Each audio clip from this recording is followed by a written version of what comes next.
Welcome to the Entertainment Rants podcast, your number one source for all things entertainment.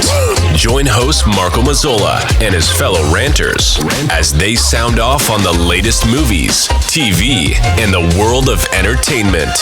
Now, here are your ranters for the hour, Marco, Mila, Larry, and Bruno.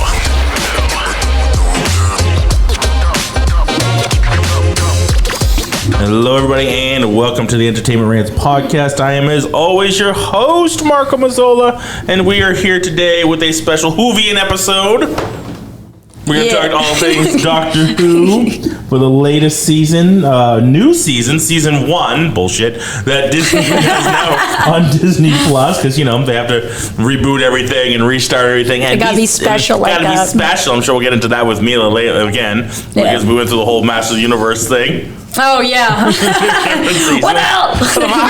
Yeah. So we're going to go into that. So new season, new Doctor. His name is Mila. Ncuti Gatwa. And go through the story you just told us. It's funny. In an interview about his name, Ncuti said that, like, once he started to get big, he actually pronounced his name like Ncuti, like that. But then it's spelled. Right, like how it's spelled. Yeah. And then one day, like when he starts like getting bigger and more of a star, his mom calls him and goes like, "Hey, that's not how your name's pronounced." And he goes, "What do you mean? Like what?" And it's actually Ncuti Gatwa. So I gotta change everything. My driver's license. It's like, no, it's still spelled. No. But that's so weird though, because you would think that the first couple of times that he says, "Hey, my name's Ncuti," his mother would be like, "No, stop saying it like that." Yeah. Because I know that my name is Larry because that's the way when I was growing up. That's how it was pronounced. Larry, get over here.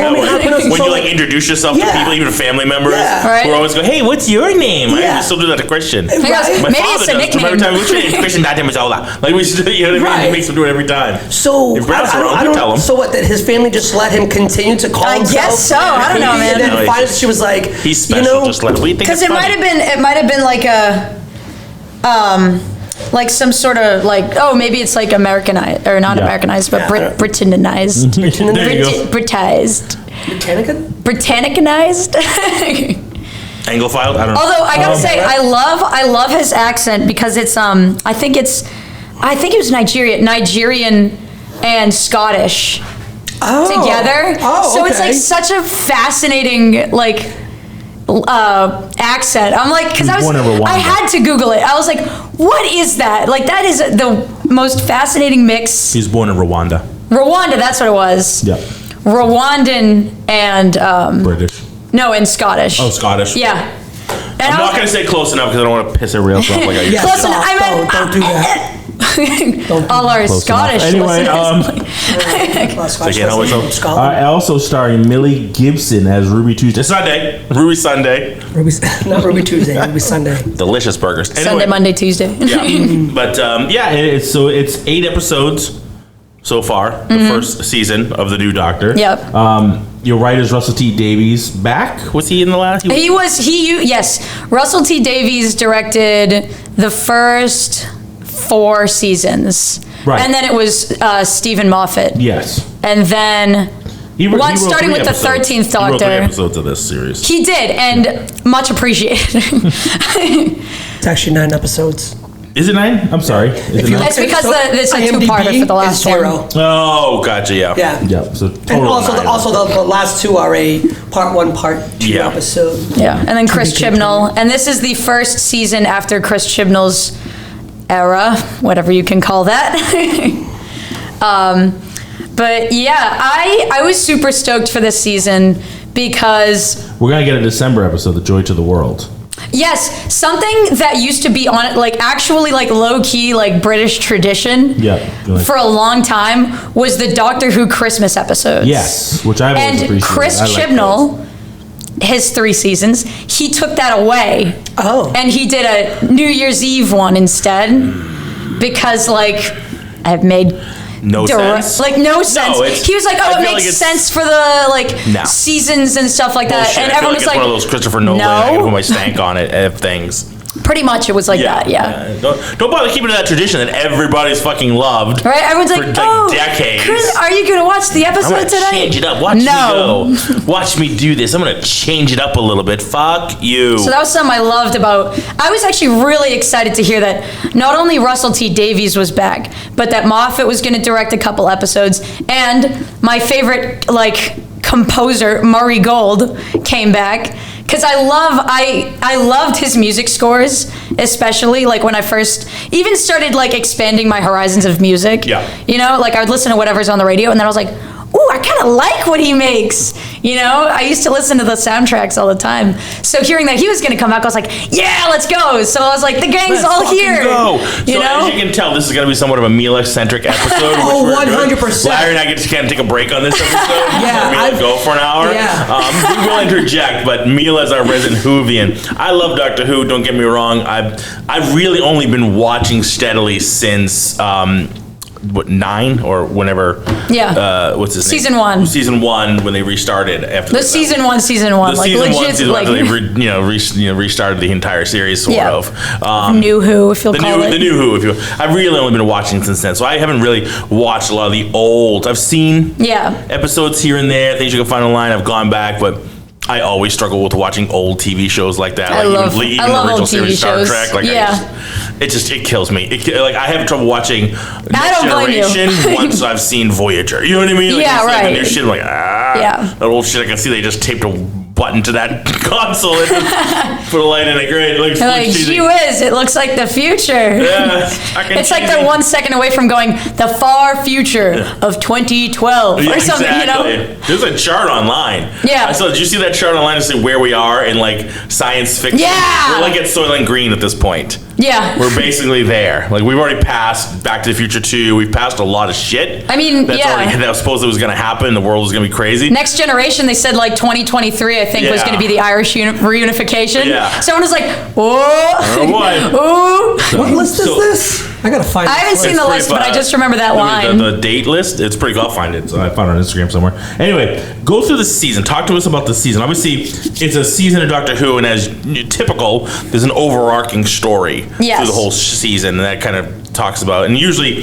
has to do something with a companion or whatever. So give us a rundown on what and again, spoilers, we're going to spoil the shit out of the season, so if you haven't seen it, go watch it, but give us an overarching story, then we'll go into the individual episodes, because those obviously have something to do with the overall story and their own little bits. Yeah. So the overarching story, I actually thought it was really cool, was basically Ruby Sunday is just this girl who's looking for her mom, or her parents, because she was left on a church step of Christmas Eve, right? Yeah, at Ruby Road on Christmas Eve when it snowed. And she's trying to find her parents. She has this. Mostly her mom. Mostly her mom. Yeah, because it was her mom that dropped her off, pretty much. That she knows of. Yeah. So the whole mystery, basically, the whole series is who is her mom. Yes, who is Ruby Sunday's mom? Yeah. And it starts off innocently enough with the first episode going on television, asking television people to go oh, we'll find your mom for you, and then finding out they couldn't find anything about her mother, anything, which is rare, because they'll always be able to find some way. Yeah, I mean, this isn't the 60s, this isn't the 50s or the 40s. Right, this is 2023, 2024. Right, but when was she born? How old is she? Yeah, she was born in, weirdly enough, that was weird for me. She was born in 2004, I think. So I was like, this is the first time I'm seeing a companion that's younger than me. So I was like, whoa! So that was new. Wait a minute! What do you mean you're 19? So wait a minute! She was essentially born in the modern time with modern technology and things like that. So, it's harder to go off the grid and not be known in some way. Exactly, which was a big mystery. Yeah. And that played into the whole series too, because it was the fact that it's impossible to not find anything, she had to be somebody special. Exactly. And that's what they thought. Throughout the whole thing, it's she has to hold some sort of key of. And they keep alluding to it in different ways. And then every time they'd have a memory about her, it'd start to snow. Where they were inside. Right. Didn't matter. Yeah. And it was just this huge mystery. And that's pretty much the overarching story of like who really is Ruby Sunday. Yeah. That's the forefront story. That's the forefront But story. there's like a back end story. Sorry, Larry. There's like a back end story that's there that goes through the whole series. Sorry, it was a really shitty night. It was just very ornery today. Okay. So it was like there's a back door. Did that any better? No. This Somebody story. wants to get to the back door of something. The story. I meant the back door. I meant A B plot, if you will. yes. And what's the B plot, though? I don't remember. What was it? Well, it's the main. It's the demon. Well, It's the thing that's lashed onto the TARDIS the entire time. Oh. yeah, well, we find that. I mean, that's why. That wasn't relevant until like the last 2 episodes, really. But there was the woman. Yeah. There was this woman. Right. Every story this season, you'd see this mysterious old woman who would I didn't appear. even realize it until they did that, by the way. I was did. like, I noticed right away. I was like, no, actually, I didn't. I thought it was the neighbor. That's what I thought, Right, 'cause she too. was I was like the fucking neighbor, creepy, yeah. and then I was watching this with my sibling The Lilu. woman was Susan Twist, who played Susan Triad. Yeah, She and played a lot of characters throughout the series this season, yeah, Right. 'Cause she was the ambulance, whatever. Yeah, she was the ambulance. She was the mother in the Dot and Bubble episode. She was the paint. She was in the painting. She was the ambulance. Yeah. So I mean, we see her in like 3 episodes, Yeah. but when he talks about her, like they show like other times that they saw her that it wasn't a real episode. Yeah. Like the cyborg one, we didn't see. Was that her in 72? Was that 73? Yes, 73. yes, it was. Wait, what? When? Who? the one that keeps following her around? No. No. That was solved in. That was one of my the favorite ended episodes. Yeah, I know, but it's been a minute since I've seen. I got Oh. you. It was not her. It was not But her. she did show up. She was the passerby. That was the first Oh my God, woman the that she hike- asked. the Like, hey, hiker can you later. go ask her what's going on? Because I can't get close to her. Oh, right. Yes. And she goes. She's the first person that Oh, I she didn't comes re- I didn't across realize that. since the doctor vanished. So who was that person? Was it? It was her. It was her, right? It was It was her. her as older, right? It was older her. her. It was older her. Yeah, Which was a fucking that was so cool. That That's was one such of a my cool favorite episode. episodes. Legit. So yeah, good. it was so cool. All right, go It was on. a fucking creepy episode. It was It was also. You don't get a lot of horror Yeah, it was Doctor Who horror. It was episodes, definitely a horror but episode. every time I see a good Doctor Who horror episode, I'm like, oh yes! Yeah. I was like, my face is melting. Yeah. It's so cool because I remember there was one of my favorite episodes of all time is an episode called. It's like so slept on. No one talks about it, and I don't know why. It's called Midnight, and like that one. Just to keep it brief. It's just the Doctor, like his companion's off doing something else on a vacation or something, and it's just him short and this leave. small train car of like 8 people, and there's this unseen like creature. Which Doctor was this? There's the 10th Doctor, David Tennant. Yes. Yeah, Yes. it was. I thought I It was recognized in the this one, 4th yes. season. Yes, because I've Yeah. seen all those. He was one of my favorites. Oh my God, he was one of my favorites as well. But basically, it starts slowly taking over one person's mind without anyone realizing. So it becomes like everyone's suspicious of everyone because it could be anyone in here. Oh. And then it's like it was just so. Classic whodunit. It was so Get that cool whodunit. because no one died really. No one died in that moment. Sorry. Who done it?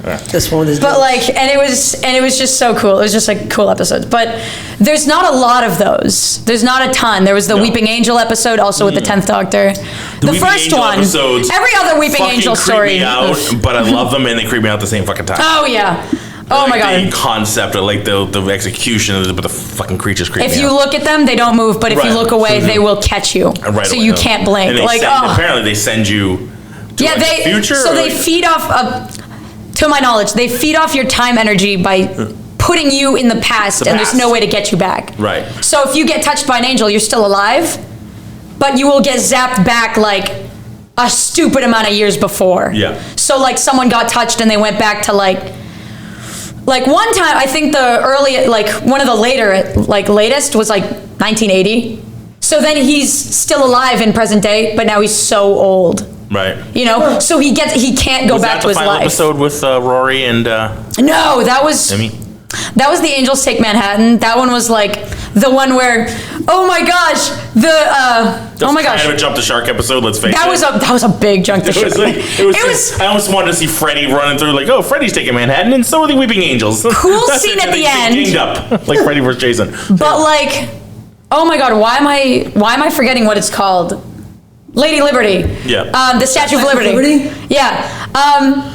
She, like, apparently, that's an angel. I was like, shut up. No, it's not. It's like, everyone's just always looking at it. Shut up. Shut up. Stop talking. Stop. Oh, Jesus. Don't do that to me. I bet there are times when nobody's looking at the statue. Okay. Right? I'm pretty sure that happens sometimes. Yeah. But it's not that hard of a concept to understand, though. Right? It's neat. The concept itself is kind of neat. But the reality is like, all right, seriously, it's the Statue of fucking Liberty. Stop. Yeah, right. Fucking stop. But the idea that there You were there when it was built. Like, it was built, dude. Like, somebody that's...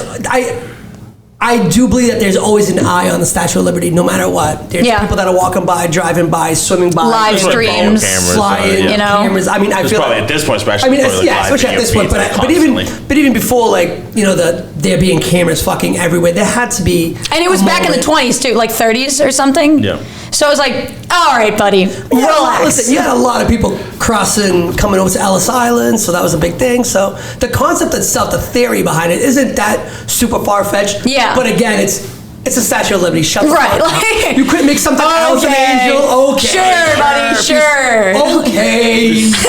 Giant fuck-up statue. Yeah. Like all the other Weeping Angels are like basically human size almost, right. a little bit bigger. And you could also be believed of like, hey, was that statue always there? Yeah. You know, like just a normal angel statue. You see angel statues like everywhere. Gargoyles or whatever. Yeah, Right. basically, like, was that there before? I don't know if I remember. Yeah. You don't care. You don't pay Exactly. attention. You know? Yeah. So like, what would you know? But yeah, no, I love some of the Weeping Angel stories, but like some of them are also like, all right, buddy, this is getting a little long-winded, and you've run out of villains. The time when he traps them by disappearing the TARDIS when they're all around it. See, that was the first one. They're staring at each I other. loved that one. Fucking and then they were loved that time locked because they were staring at each other. That was Yes. so cool. Yes. Yeah, that one was my favorite Weeping Angel episode because it was the Which first I never one. really, like, I understand it, but I don't necessarily understand it. Like, so there were times when there are other angels near each other. Like, it wasn't just one. So was there really ever But a they time know when they not to. weren't near enough to stare at each other? Like, it's almost impossible for there to be a room, and let's say there's 3 or 4 of us in this room, where somebody's not staring at somebody. The thing is, I feel like they know not to do that. Because they also, when they're unobserved, they can look around. Like, when I'm looking at you, I can see Larry. Yeah. Do you know what I'm saying? So even though I'm not looking at Larry, I can see Larry. So would he be able to move? I can see him. If you're what? I'm looking at you right now. Yeah. But from this part of my view, I can see Larry. Well, yeah, you can still see him. all the way to that poster and a little bit beyond, and I can see this cabinet. I can see almost this entire room standing here. How would there be any other angels where like an angel behind them couldn't see them? Therefore, nobody would be able to allow to move. I'm assuming they just evolved to be able to like fathom how to do that. I guess. You know, like I don't think it necessarily needs to be explained. You know me, I'm wicked into logistics, like when things like that happen, like logic breakdowns. But also, like, since they've never, concept, but you got to make the concept work. If I get I a guess. hole in it like that, it drives me crazy. Yeah. Anyway, back to season 1. With season 1. Shute. Oh, that's. And Millie Gibson, who love Ruby Sunday. Ruby Rod. I meant Ruby Road was where she was coming from. Coven Dallas! Bilu Dallas Multipass. Sorry. You know we had to go there somewhere. I have that in my notes. Say, I was like, Ruby Road? Ruby Road! Ruby Road. Ruby Road. Not Rod, Road. I liked her. I like this companion. I liked her. Spoiler alert, fucking pissed off. She's a 1-season companion essentially, and they're planning on changing her for the next season. They're planning on changing the companion to the next season. I'm already pissed about that. Like, I get the story arc. Like, we completed her story arc, which is fine. But like, I mean, wasn't Amy Pond like in a bunch of seasons? She was in 2 of the 3 Matt Smith seasons. Right. So you got more of her. Her story arc ended, and that's when they got her off the show, and they had companions. But like, and which I like because I love the way they ended. Oh my god, I like that too. Which was also in that episode, but still. But I liked her. I liked, you know what I mean. I like Karen. I loved Amy. Oh my gosh. I liked that companion, so I was glad they got her to stick around so long. You know what I mean? And again, with this companion, I wanted her to be around at least maybe another half a season, and then change her out midway. Mm-hmm. But they end her. They basically end her story like, maybe I'll see you later. Yeah, we could possibly run into each other again someday. So they leave the door open. Right. They leave the TARDIS door open, if you will, if you want to. So just hold on a second. And so we could see her again. Yeah. At some point, but she's not going to be the mainstay for the next season. So. Right. See, I have mixed opinions on her.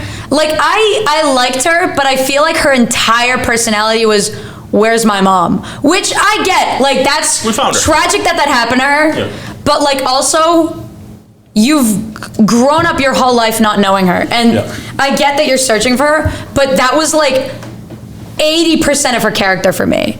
And the thing is, I was starting to go like, all right, yeah, okay, cool. She had her moment in 73. That was great. That was really cool, and it was like it felt like good like character growth, which they got rid of at the end. But like, it does. I liked that episode, but like, all right. And then the end, her like the way she leaves, she just finally becomes an interesting character.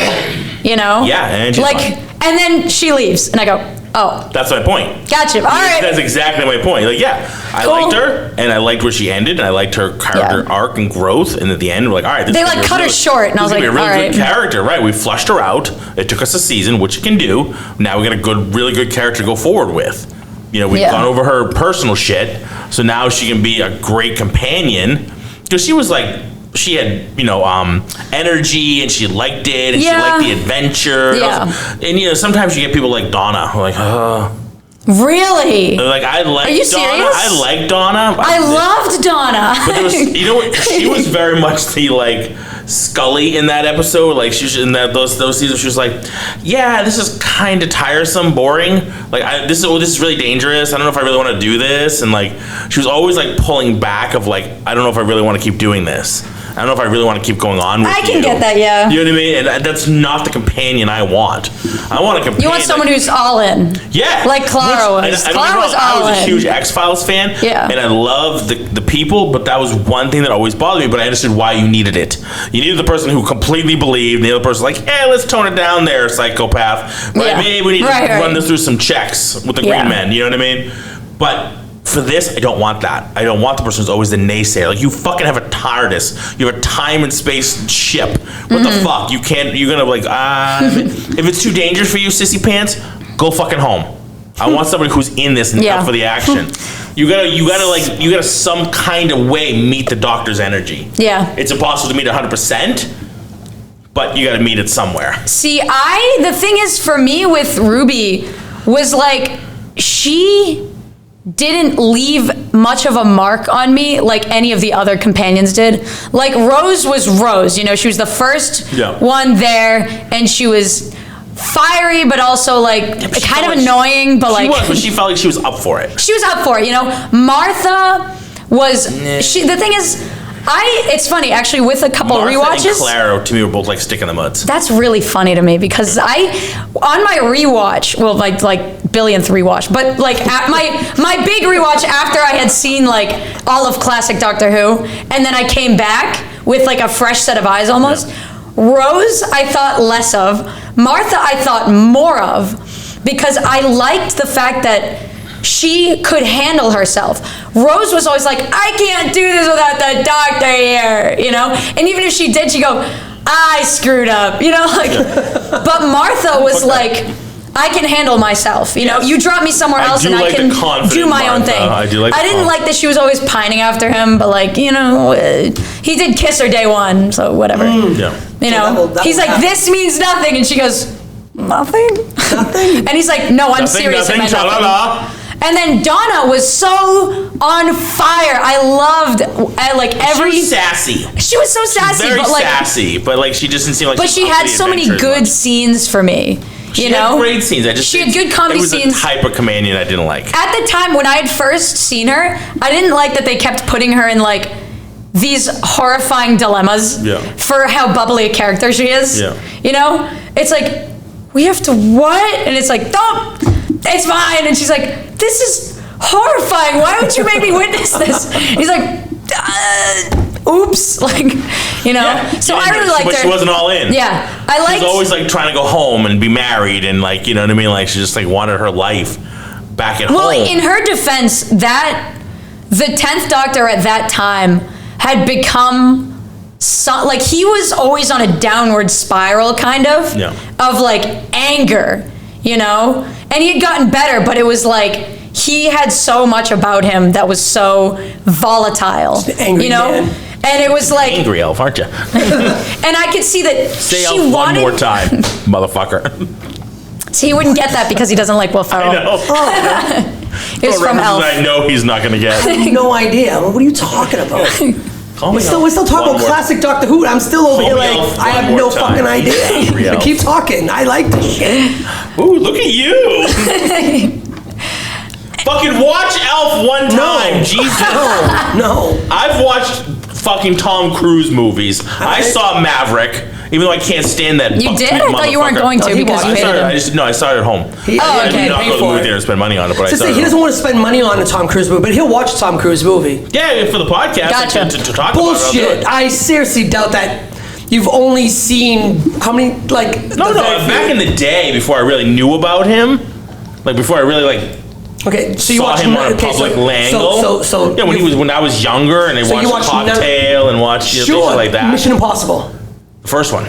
You haven't seen anyone after that? I've seen the second one, but since the second one, no, I've never watched them. Oh my god. Yeah, I've seen about them, so I know about them. I know who's in them. Right. You know what I mean? But I'm not like even the Henry Cavill stuff. Like I saw like the fight scene and shit like that, but I haven't like watched the whole movie. I haven't watched any of the later ones. The only Mission Impossible movie I've seen is Fallout. Because I watched it in theaters. It was out. Could not tell you which one that was. Thought it was cool. Could not tell you which one that was. Or which That's one the one That was the one with Henry Cavill. Oh, that's okay. See, Yeah. I've seen that fight scene, something like that online. I didn't watch the whole that's fucking movie. So that's why it's like a wonder that I'm able to get that reference. And I'm like, I know that one. That's like the fifth one or something. Like. Yeah, no, I'll never watch Elf. Go. Anywho. Back to who? Back to who? Since I was so rudely derailed. I know, right? So new Doctor Who. Season one. Shoot you guys up. So I actually want to go back to something that you said that with the Ruby. With the Ruby storyline, you felt that the whole thing was about her finding her mother. Yeah. Don't forget, in the very first episode, she's like 90%. That's 90% of her life was finding her mother. So when she's going on, and she makes sure you know it. When you go on these adventures, it's not like she just came out of nowhere, like, oh, I want to spend all this time. No, she was already heavily invested in trying to find her mother. So that was always part of that is her main story. Oh yeah, the Doctor Who stuff. Yeah, no, I got you. Yeah, you know, the other side. So I just thought she was kind of weak. Like I thought it was weird that she was so willing to jump in this fucking phone booth and saw everything and didn't freak out over it. And she was like, yeah, whatever, let's go. Because we've like seen stuff like that before. Like with context, we've seen people like shudder away from it, scream, you know, run out of it, run around it, run back in, run out, run around it again. Okay. So so I'm looking at it. This is the first time I've ever seen a complete season of Doctor Who. But it is weird that she's just like, neat, I'm coming with you. Right. So I was like, this is kind of fucking bizarro because the phone booth is in the corner of the street. The neighbors are like, look at this fucking phone booth. Like she's weirdly gung-ho about everything. She's all about it. And I'm like, this is kind of fucking weird. And that's what I'm saying. She's like weirdly super gung-ho about it, which I appreciate when they're like, yay, let's go TARDIS, you know? I really want to travel time and space. But something that like... There's nothing about her character that tells me that she'd be into that. Like for example, in like the first season, you haven't seen this, but like the first companion of this new era, she really thinks about it. She like steps out. She's traveled now just a little bit, like from one place to another. Okay. You know, and her boyfriend is like, "That's weird, freaky. I'm not going back." You know, and she goes, like this is a once in a lifetime opportunity. Yeah. And she goes, "I'll have to leave my boyfriend in order to go travel the universe," you know? Yeah. And she takes it like it's heavy, you know, like, oh my God. Like you're leaving I'm leaving my family behind. So that's everyone I know. Honestly, that's the one problem I have with this. I was like, let me get and like I want you, I'm going, let me get this fucking straight. This girl who you're selling me as she was a foundling, 90% of her life has been about what? Nothing, just foundling. No. That's what she was. No, not commenting on. I haven't really been listening for the last 5 minutes. Yeah. I just thought I was like, you foundling. Well, no. So I got you. But yeah, no, keep going. What was our train of thought? Okay, gotcha. So here we had this girl that's a Just foundling. stop and get on this train. I know. There's a foundling, and 90% of her life, it was her trying to find her mom. She's with the adoptive mother that actually adopted her. It wasn't just like a pit stop for her. She actually adopted her. I love that dynamic between her, the mother and the grandmother. My God. Fucking awesome. With Cherry Sunday? Oh my God. Best character. I love Cherry Sunday. Love grandma. She was great. She was a piano player in some like little band, whatever, some like garage band. I'm like, okay, there was like nothing really. It was cool. I liked that, like that first episode of her. I liked that. Except for the goblins. Get the fuck away from me with that shit. We'll talk about that. Yeah. We will get into that. We'll break down episodes. Believe you me. Yeah. So for me, like right out the gate, like that character didn't have a lot of depth to it. So to put her in the situation, and then she was just like, yeah, okay, cool, let's go. And I'm like, wait, time the fuck out. Hold on.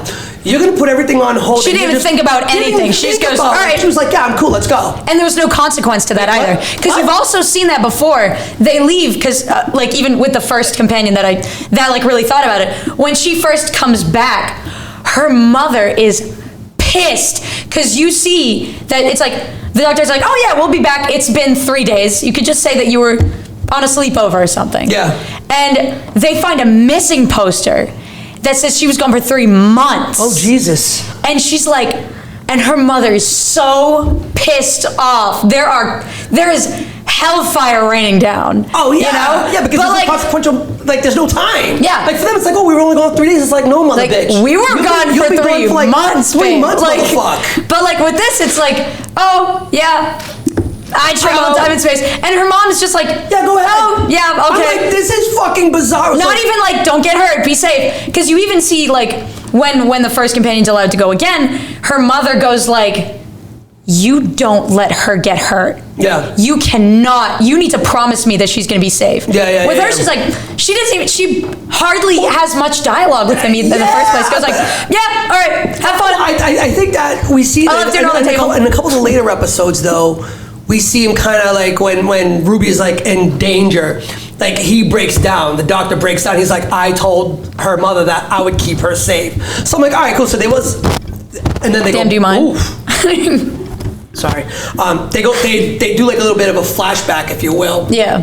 Where the doctor is talking to the mom, and he's like, I promised to keep her safe, blah blah blah. Mm-hmm. But again, it was just very willy-nilly. Like Ruby was like, yeah, let's go. Yeah. Let's roll. We're gonna go see aliens in time and space and fucking singing. I'm telling you, it almost fucking Don't get me started. It almost fucking lost me. It almost lost me too, bro. I hear. All right, let's. So just at an overall, because you guys went on and you guys got the classics. Growing up with me and my Doctor Who experience, the only Doctor that I've ever seen. Give me a minute here. You can do this. No, I did something because I was looking it up while you guys were fucking talking. I got you.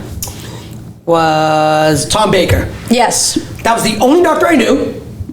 And I think I maybe saw like maybe 4 or 5 episodes. Yeah. I don't know how long his run was. I don't know if I was watching reruns because, I looked on the IMDb and I think he started like 74. It was season 12. I looked it up. It was season 12, like in 74. I was probably watching it in like maybe the 81. So I don't know if that was current or if those are reruns on Channel 2. But that's like that. When somebody says Doctor Who to me, that's the guy I think of. I saw a couple episodes. I remember the guy with the scarf and the big curly hair. Yeah. That for me, that was always Doctor Who. One of the more famous. Oh, he had one of the longest runs. Yeah, okay. he's one of the more famous ones. He's also the one that's. Is he still alive? He had 7 seasons. He's still alive? Jesus. Yeah. He was alive. He's still alive. He's like 90 shit. And they kind like of drag him out of mothballs every once in a while. Like you've seen him. Not anymore. No. Like he's definitely. No, not now. But like in the previous new incarnations, he did appear. He did. That was cool. Remember, he was in the museum. Yeah. Like that was. That was like cool. one of the current movies they made. The scarf and hat is like one of the most iconic. Yeah. Yeah. even when they spoof That him, represents it Doctor represents Who. him, right? Even in a Big Bang episode. Yeah. You know what I mean? That is Doctor They Who. wear That's dressed up Doctor as Who. and that's the Doctor Who. That's just- Doctor Yeah, right, it so, doesn't like- matter. It doesn't like, matter that's- what things I they didn't even use. know that there were other doctors. Like for me, Yeah. again, For a lot of people, that's the that's Doctor. the doctor. Like, oh yeah, Oh, doctor. 7 seasons. Well, Seven, yeah. Was he the longest running? Was he like he had the I longest think run? he was. I'd have to Google I know, when I looked that. real quick to like see like pictures. I assume he was, but I'm just gonna I mean, check 7 that. seasons. We obviously love most of the guys get like what 3, 4. at this Well, point, at what it best. looks like though, a lot of Well, those guys no, were the old. classic ran differently. New Who, they haven't gone past 3 seasons Right. per Doctor. But old Doctor Who did it differently. Because Sure, I know, like, I'm the wondering first if Doctor had, like, old Doctor Who- 3, second had, like, 4, like... Yeah, I'm just wondering if old Doctor Who. Not Yeah, the counting fourth new. Doctor had the longest running stint, yeah. Yeah, so it was Tom Baker. He kept his job long. Oh, yeah. And he, honestly, he is one of the best representations of what the Doctor is, even, Yeah. like, as well. Yeah. And a lot of them, I love the fact that Doctor Who allows for so much creativity behind the character. Sure. But there's always, like, core pieces. Like, he never uses weapons. Yeah. That doesn't mean he doesn't necessarily kill in some way. Or let's but- die. Right. Let's die. My bad. Yeah. Let's unalive themselves. I'm alive. But like things but there's always that like cold moment, like he can be ice Yeah. in 1 second. Yeah. You know, which is something I didn't really like about the 13th Doctor, Jodie Whittaker. You never got to see any of that like I can make those hard decisions if I want to. Was that more You know? the? It was Chibnall that did that. Yeah, because- she had an amazing doctor. No, I know that, but It was my just- point was yeah, like she was is never put in that him dilemma. Sort of like putting on that pseudo woman, you know, nurturing mother. I think he did try to pull so, that. So like, yeah, which is bullshit. Yeah. Like that's not the Doctor, man or woman, whoever Yeah. it is. Like I you're still needed gonna to make the see that Doctor the ice, and I Doctor. wasn't able to see it. And But that's he's the only playing into Doctor I haven't woman seen it aspect with. of it, like women can't be like that kind of bullshit. Yeah. I ain't met some of the women I've met in my life, so I don't know what the fuck he's talking about. Yeah. And no, I'm She not was talking pretty about my good, wife. but She's like, not like that. yeah. But yeah. I don't remember what we were going to start I talking don't about. know. Let's go back. So season 1. So Doctor Who. So you want to go down the episodes? Let's go down the episodes. Yeah, we're only So 37 minutes into it. Might as all well. right, All let's right. confront the elephant in the room. The song wait and a dance minute. sequences. Yeah. That's never been a piece of Doctor Who, ever. And I feel like that was absolutely kissing up to Disney. Okay, 'Cause that so was, hold on. Oh my God. Wait, Before say you that even- again? Before you what? The song and dance. The song and dance sequences? Yeah. Okay, so What the fuck before you was even get that? into- Disney, baby. So we gotta What the dance it out fuck? and Wait Let a it minute. go. Wait a minute. Before you He's been singing nonstop. before you fucking get into these episodes, I told you after I finished watching the third or the fourth one, I came in here and I talked to you and I said, you should write us a letter to Doctor Who and say that they owe you a thank you. I specifically I've never watched Doctor Who. I knew we were going to do the podcast. I said, you know what? I'm going to watch Doctor Who. Mila really loves it.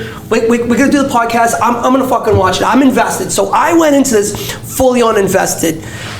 Holy fuck, if it wasn't for you in this Yeah. podcast, I would not have gotten past the third episode. Yeah, I warned you I don't even know if beforehand. I would've was like, honestly, I don't even know if if I would have gotten past the first one. Yeah, no, But I you had believe warned you. You had warned. You said, listen, the first two Do not maybe represent three, what Doctor Who is. You were on the fence with the third one. You kept going back and forth, but you said that it doesn't represent. I was like, okay. I promise you, that does not represent Doctor Who. I Those saw first that 3 first episodes. episode, and I swear to God, Mila, I'm looking at it going, I fucking hate you, Mila. It wasn't as bad as Eraserhead when I saw that, but this one I was like, I wanted to rip my hair out of my shitting head. me. The fucking song and dance. So I get where you're coming from, but I don't. Like, it's the Devil's Chord is the episode you're talking about. That's episode No, that's three. No, episode I was 3. talking about the first episode. episode. With the No, goblins. but episode 3 was kind of like where you really, especially you, really had a fucking issue with No, it. my big issue was, well, no, I had a lot of issues with the third one, especially having to do with, I know a lot about music, and I was watching this with someone who also is trained in music as well, like went to school for music. That was so hard to watch if you know anything about music, because the lines that they had the maestro saying were like the worst shit I ever heard. Oh my god! Like, What do you mean? when the I don't remember what his name is, but when the guy's training the kid in the very beginning, and then the maestro comes out of the piano and goes, "Think of him like my prelude." I was like, I'm gonna die. I can't do this. It was cringy. And like she would use like music things, and the thing is, like, the secret chord that no one can find, that you have to be an expert to find. You can find that chord by accident. Yeah. It's a tritone. It's just a fucking tritone chord. What the fuck are you talking about? Are you shitting me? Yeah. No one can find those 6 or 5 notes. Yes, they can. Everybody that knows anything about music knows a tritone. What the fuck? There you go. So that's me. That's me being like, with the logic shit like that. That logically makes You're no right. fucking sense. Oh my god. You fucking wrote it. You Into found it. You found it. The Beatles, who they couldn't play the Beatles music, saved the day. What? It's so funny. We're right to episode 3. I love it. Oh my god, that was the song and dance starts in episode 1. Oh, it was so hard to watch. That's what I'm saying. So the song and dance in episode 1 with the fucking goblins, which was a straight ripoff. I'm gonna say a fucking Star Wars, the Cantina scene. That was so hard to watch. That's what popped in my head. Yeah. Was the Cantina scene in Star Wars. Settle down with ripping it off Star Wars. I don't want to get in trouble. I know, right? More comments on YouTube. No, this was out before, after, never. What? No, but that's I had Cantina vibes when I saw that. I was like, wait, they're singing and dancing, the goblins. Fuck me. Then the goblins stopped singing. I'm like, good, that's over. And then the doctor starts singing. Oh my god! What? That I hate it even more. And then the companion started. Have you ever seen that before? No, we've never seen him sing. That's what's going back to my not in like some like way like that. Like we've seen him sing, kind of like even in the classics. The Third Doctor, which honestly so underrated. John Pertwee. He sang a little lullaby at one point. It's like, oh, this is like a neat little scene, We've seen like little parts where he sings, but more in like a meaningful kind of like little poem way, No, like when he was doing in the 4th episode, Boom. He was singing a little song to himself, You see stuff like that before. Sure. But a song and dance sequence? Yeah, like what the... I'm tired. I dropped it. I was going to drop it. And then I'm like, I was like, do I have to watch this? What about Peter Capaldi's guitar riffing?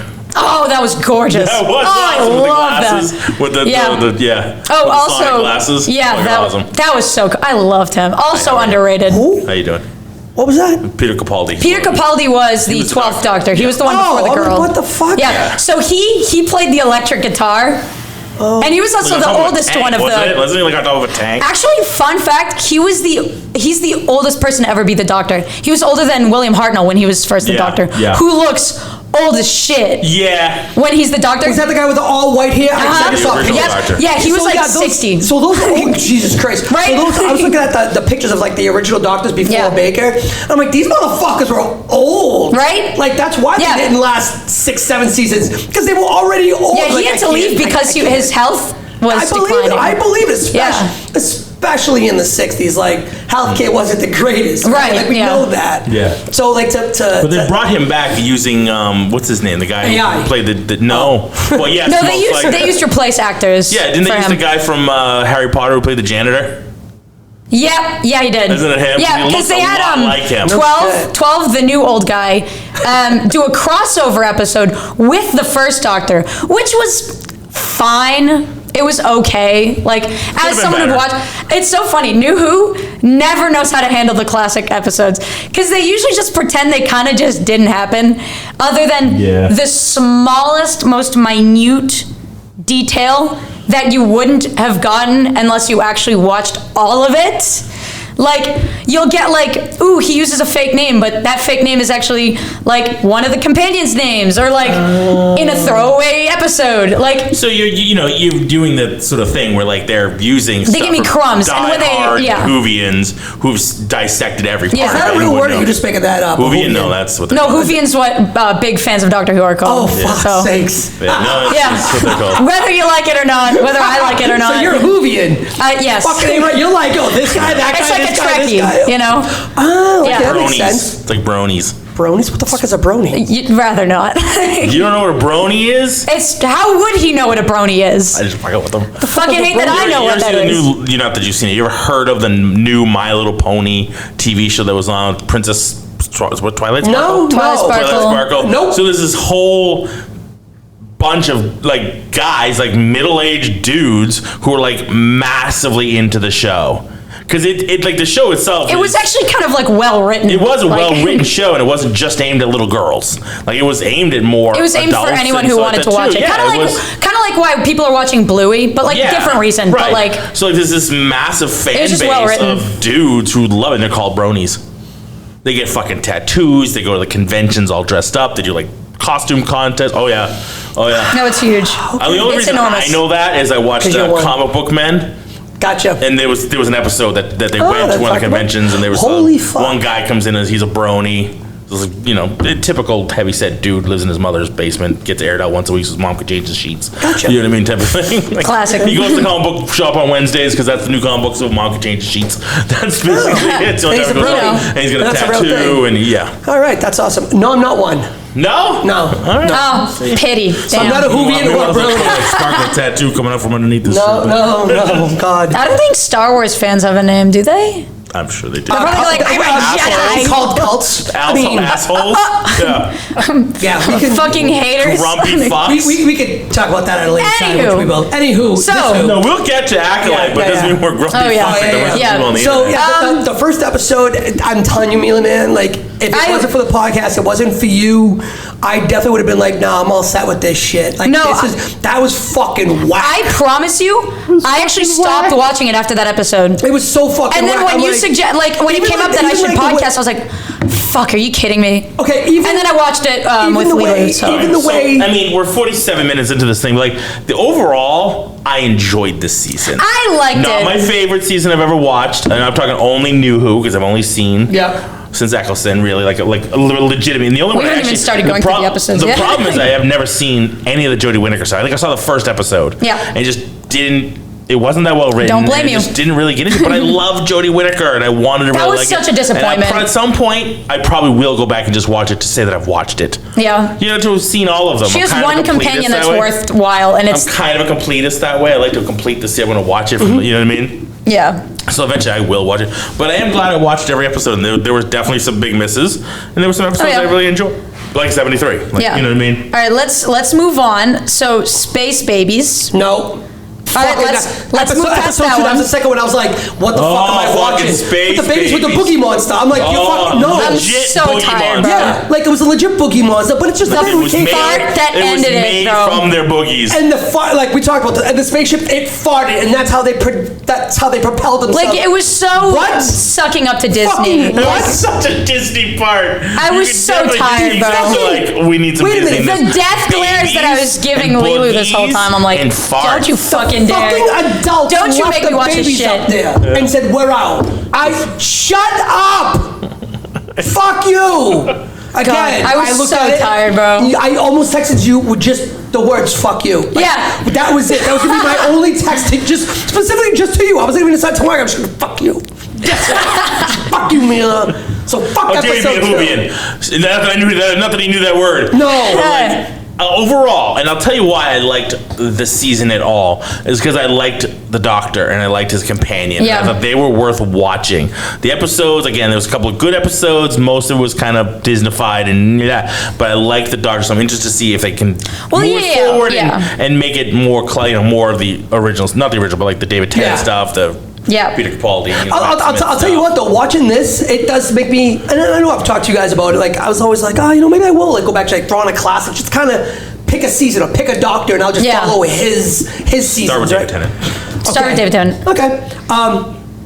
But watching this, it makes you want to do it a little bit more because I did like this. I like this character. Yeah. It wasn't in my mind's eye. Shruti did an amazing job. Yeah. So in my mind's eye, the Baker character, the Baker who. I have him playing it a certain way, very British and very stunt and like very serious, and I didn't catch like this guy was on fire. First of all, we all know that, but it was everything that was about this Doctor Who. I was like, wow, this is kind of cool. I don't mind it. I really like this character. So now it's going to make me want to watch the other Who's that have just different characters. You know, he did an amazing job at being a front runner of like, hey, why don't you check out the rest of the show? Because it makes it. He has a really good grab because he's able to like introduce what the Doctor is without shoving everything in your face. And also able to reference things that happened without making you feel left out. You know, like referencing to stuff about his home planet without really getting into it. Right. You know? Right. He told me there's a lot of shit that's always going on with the planet. Right. Is it there? Is it not? Does it exist? Is he the last? Is it alive? Are there people there? Are there? I don't know. Is there an actual planet? Yeah. So like, don't fucking know anymore, honestly. I like how he played into that. Third episode, The Devil's Quote, we just talked about that. That episode. Sickening, hated it. Again, first 3 episodes, I was like, I don't want to watch this. Also, watching her play the violin, I had to not look at her actually playing the violin because she wasn't. I'm sure it was way wrong. Oh my God, it was so funny. I'm like, stop, just stop. Just zoom in on her, bro. Or them, I think. Yeah, I think, oh, my bad. Oh, yeah. I was like, wait a minute. But like, it was still fucking hated that episode. Fucking hated. That was horrible. And then it brought me back in with Boom, which I thought was pretty cool. That was such a fucking cool and we episode talked to me. about this off pod. That was a good defining moment for who his Doctor is. Literally just in that one spot. Yeah. Which is really fucking cool. It's like, how do you? It's with me. It's doing as much as you can with as little as you have. Yeah. It's like, this is your scene. This is your set. Go. And they were able to pull it off. That was such a good episode for me. Especially, it was directed. No, it was under Russell T Davies' umbrella, but it was written by Moffat. And that combination were always the best episodes in like when he was running the show. Because when it was just Russell T Davies in your face, you get the first 3 episodes, honestly. You know, you get a more like fanciful vibe. But when Moffat's very fanciful. The thing is, when Moffat's in the mix, it becomes a little bit more real. I can make this real. I can make it darker. You know? And that's honestly, I can appreciate that. I can appreciate watching the 4th episode after the first 3 because the first 3 was like fanciful, if you will. 4th one, Boom, was like, oh shit. Fanciful on crack. Yeah. And then after that was 73. 73 was just fucking phenomenal. That was such a unique episode. I'd never seen them do something like that. I thought that was the really end of fucking her. cool. I thought that's where they were signing her off, and I was like, oh shit, because I know that I had heard you talk about how we're not going to see her as a companion anymore. So I was like, oh shit, is this how they did it? Like, am I going to see 2 different companions in the same series? And I thought that was the end of her. So watching that whole episode, I'm like, you know, it's 20 years, 40 years. I thought that was so cool. Like, so fucking what's cool. going on? When is anyone coming back? Like, that woman was always there. Like, and I'm like, what the fuck? Who is she? And then when you see it's fucking when you her realize it's her, I'm like, oh my God. And then they wrap up that episode when she's like, oh, I've been here 3 times. And then he was like, okay. And so he says the first 3. He's like, well, what was your 3rd time? She goes, huh. I guess it would be now. And I was like, no, because you were already there as awesome fucking episode. I loved the way they did that. Yeah. Also, they were very experimental with it. That was a mindfuck episode. Super experimental episode. Which I enjoyed it. It was creepy as fuck. Oh yeah. But I enjoyed that episode. It's one of my favorites. Well, I love that when Boom and 73 were like the best episodes of the season by far. But I mean, when she was like, I'm going to save the world. The social media one was tough. Well, here's the thing. I liked it. I liked it. But I had a lot of issues with it. It was tough. I thought it was really cool. Very Black Mirror. Yeah. But I thought it was I thought it was cool. I was kind of iffy about the way it ended because I liked the fact that because they're so ignorant and they're still self-absorbed no matter what, they're still going to choose to go and die because they think they know better. Yeah. You know? But I don't like the fact that the Doctor was so like almost non-confrontational about it because usually he'd be super up in arms, like, get your ass in the TARDIS right the fuck now, because you're gonna die. Like, he would make it. I mean, he said he would make a huge. Tried, though. The thing is, he tried, but like, with previous incarnations, he would have tried harder. I feel like he almost would have tricked them into doing the right thing. Right, you know? You know what I mean? He would have said almost like a trap, like but maybe it's like, still- oh, let's do it, and then it's too bad you're doing it for your own good. I do still like that they died, like at the end, pretty much due to their own hubris. Well, I mean, they went on to their own thing. It's like, Right. they're all fucking momos. I do like that that's how it ended, though. Well, maybe that's why he didn't try so, because he just knew, he was like, there's really nothing. Like, I see. There's no saving them. Yeah. There's no saving you. I really like this episode, because as I'm watching, I'm going, that is an exact representation of what the society is now. Yeah. Without social media, you're fucking lost. Nobody even knows how to walk. And when she takes out her bubble, she's like, I don't know how to walk without telling me how to walk. And I'm like, Go forward. go forward. Forward. Without the arrows, I can't walk. And I'm like, yeah. Yeah, it's about right. Diagonal angles, can't do it. Can't do it. It's got to go forward, right, left. So it's like she's so wrapped up in this fucking social media bubble, and that's how everybody is. It's a real representation of today. I love that joke. Do you ever hear Joe Coy when he talks about that? Like when he was punishes his son, he takes his phone away and he doesn't know how to like stand. He's like, Yeah. Dad. I don't know what to He has the phone out of his hand. He doesn't know how to like Because it's just stand like- up like a human being. I've actually taken myself off of social media a couple times for like a week. And Karen has gotten texts from other people going, is everything okay with Larry? And then she's like, why? Because I haven't seen him on Facebook. Not that I'm a big social media person anyway. Yeah. But they legit, like, if somebody's not posting fucking every 2 seconds, it's like, Yeah. oh my God, Mila, I haven't seen you post in a while. Are you okay? It's like, yeah. I'm just not. I don't post that I often. don't See, the thing is, I feel like media literacy is so important, but no one knows how to teach it and no one is teaching it. Right. It's being able to watch something and think for yourself. Because the thing is, I've seen a lot of people fall into that, and not just the young generation. I've seen especially the older generation actually gets more like super souped into I'm it gonna tell because you it's why. feeding you everything, and you I'm gonna go, tell this you- is the way to think, Yeah, you know? So the reason, and you don't think for yourself. But a big part of that, though, is the older generation, like myself, Marco, and even our oldest, we had things called newspapers. Yeah. Crazy fucking concept. That's where we got our news, was from the newspaper. Yeah. When you read that shit, for the most part, that was real shit. Like, But there was also possibilities that it could be fake. I mean, it was very Not as loose. much. But you were Not- able to not as discuss much. about it more. Right. So now With the older person to generation, person. right? So now that old generation now has this thing called Facebook, and all the news, real, fake, whatever Yeah, the fuck. and our news cycle is 24/7. Right. So now Yeah. they see it and they believe whatever the fuck News is written. ended Yeah. late. When the news ended at night, that was it. Yeah. That was the end. And I feel like it's important to learn that, like, the thing is, it sounds like tedious, but it's actually legit. Like, learning how the algorithm works and feeding it the way that you need Yeah. to in order to actually cultivate what is healthy for you. Yeah. So all I get is funny shit or like sports, you know. You don't get sports. I don't. No, I get like not really. Let's be real. You get fucking, what was it, funny handball? shit, like Yeah. sports things like that. Yeah, but the second I see news things or politicians or people with a podcast, because we got a good one. I trust this one. But there's a lot of people that sit We at have YouTube comments. They Don't. sit and grab a microphone and go, God, I need to say bad things about women. Yeah, right. Like, there's such a weirdly large amount of them Or, replaceable that are shit. getting so many views, Yeah. and people. The thing is, people hate watch.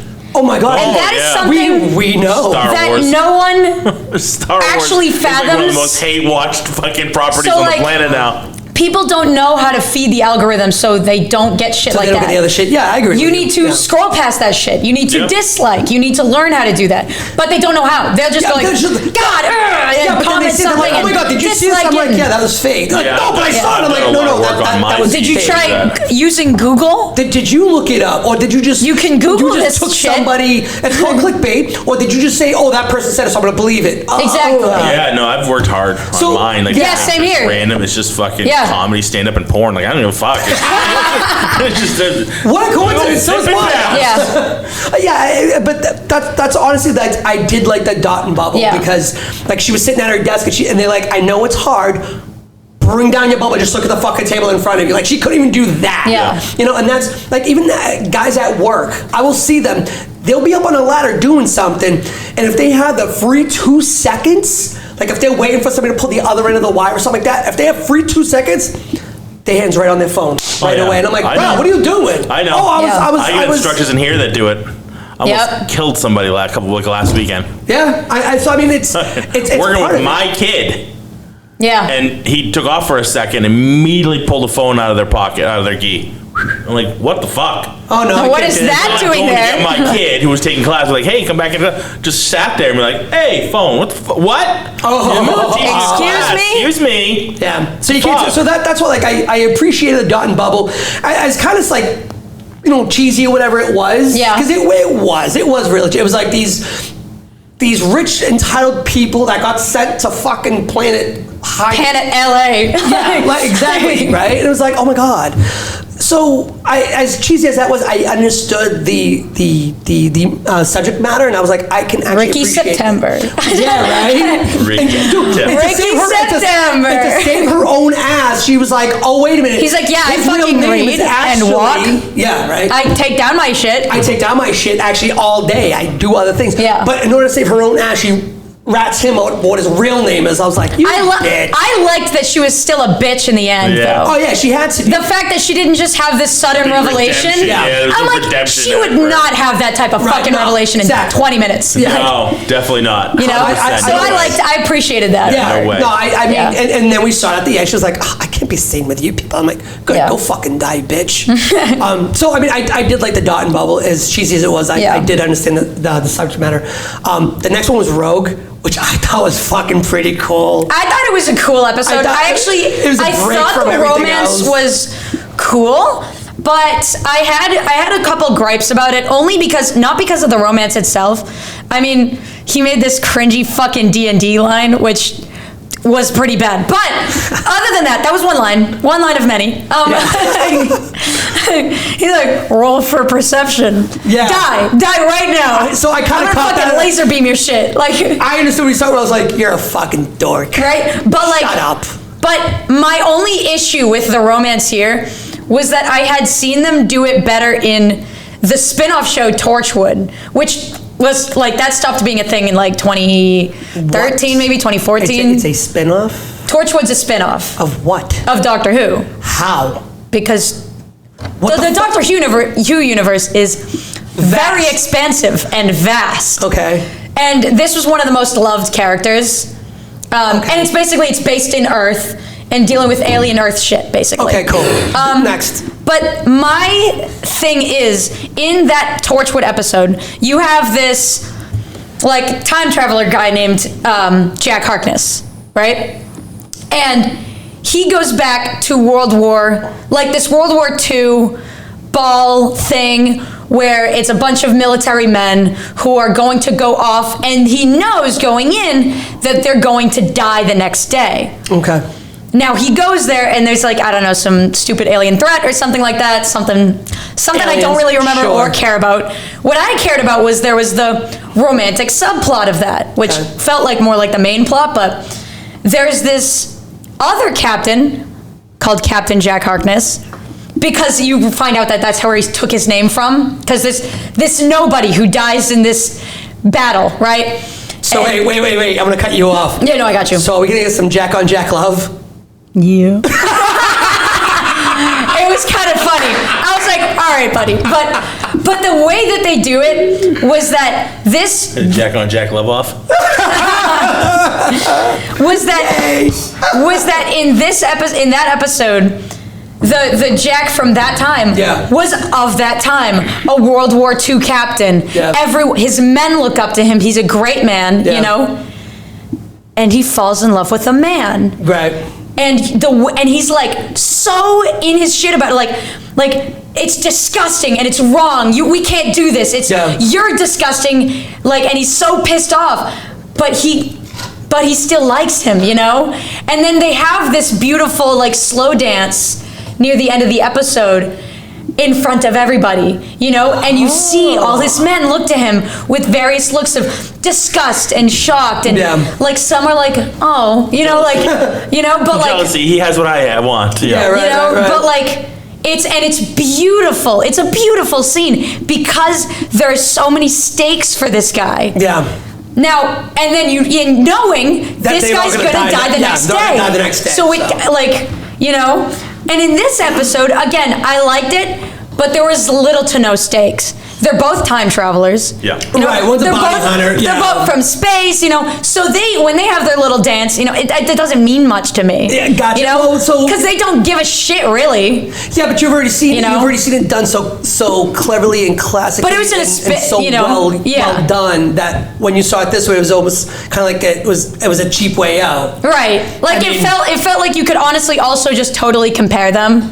Yeah. But like one just did it so much better than the other.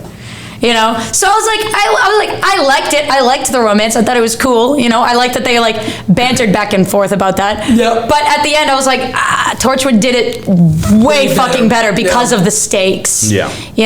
Like if it was someone of that time period, I would have thought that was amazing. Yeah.